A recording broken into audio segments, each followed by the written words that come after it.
How to buy Bitcoin on PayPal. Hi everyone, welcome back to a new video. In this video, we're gonna learn how we can buy Bitcoin on PayPal. So without any delay, let's start with the process and how we can do so. But before that, don't forget to hit the like, share, and subscribe icon.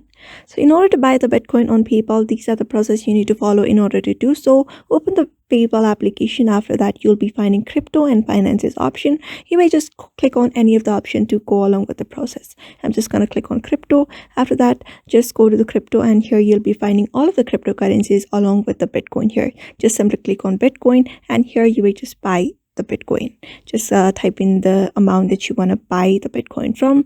For example, I'm just typing in $5 for now. After typing in $5, I'm just clicking on next. You may just follow the same process. After that, you need to choose a payment method like PayPal balance. For example, PayPal balance for now, PayPal balance. After that, simply click on buy now. After clicking on buy now, you just need to go under the process of payment, and after that is done, you'll get a confirmation.